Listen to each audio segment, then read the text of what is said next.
Perkenalkan, nama saya Bungaran Hendro Susanto Siregar, Prodi Akuntansi Perpajakan dengan NIM 220-151.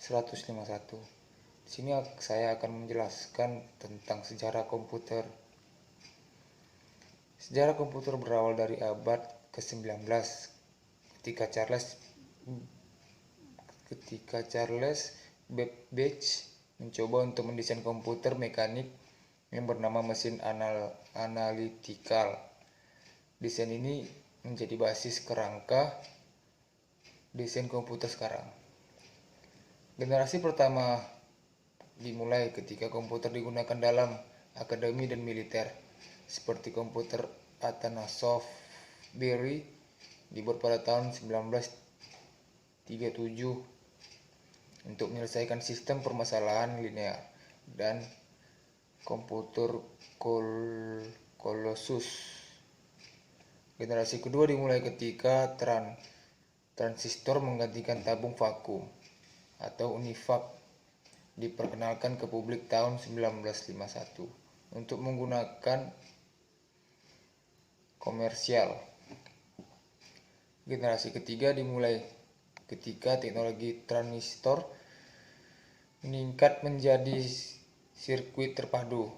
Komputer mini ini adalah inovasi yang signifikan dalam generasi ini dan mempengaruhi generasi komputer selanjutnya. NASA menggunakan komputer generasi ini untuk melancarkan program Apollo, seperti komputer bimbingan Apollo untuk mempermudah kendali Apollo Command. Generasi keempat dimulai pada dasawarsa 1970 sampai 1980 ketika penemuan MOSFET dan integrasi berskala besar. Selanjutnya membawa ke pengembangan mikroprosesor di awal 1970-an. Komputer abadi yang semakin kecil berkat mikroprosesor mulai berkembang, dimulai dari komputer rumahan dan komputer meja. Teknologi selanjutnya adalah laptop dan ponsel cerdas yang sangat fenomenal, membawa berbagai perusahaan teknologi ke dalam perang paten atas ponsel cerdas.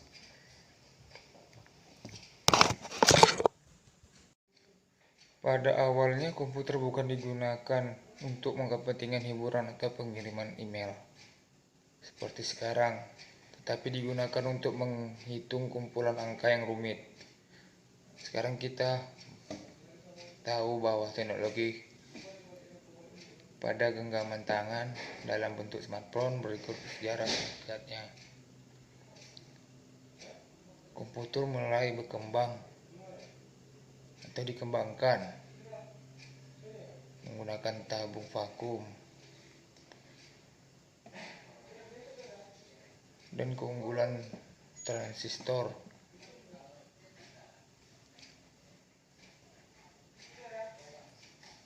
Teknologi ini semakin mempercepat kinerja komputer selama periode ini. Mouse dan keyboard mulai diperkenalkan. Generasi ketiga juga sudah dilengkapi dengan sistem operasi.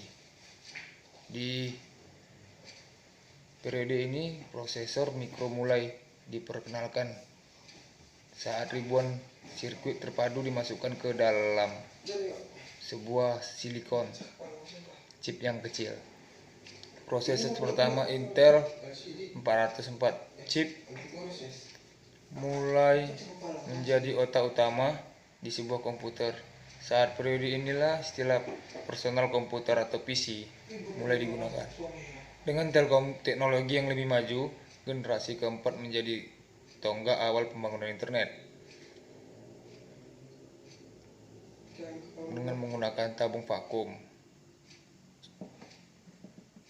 Pada generasi kelima, komputer dibangun berdasarkan teknologi kecerdasan buatan dan masih dalam tahap pengembangan.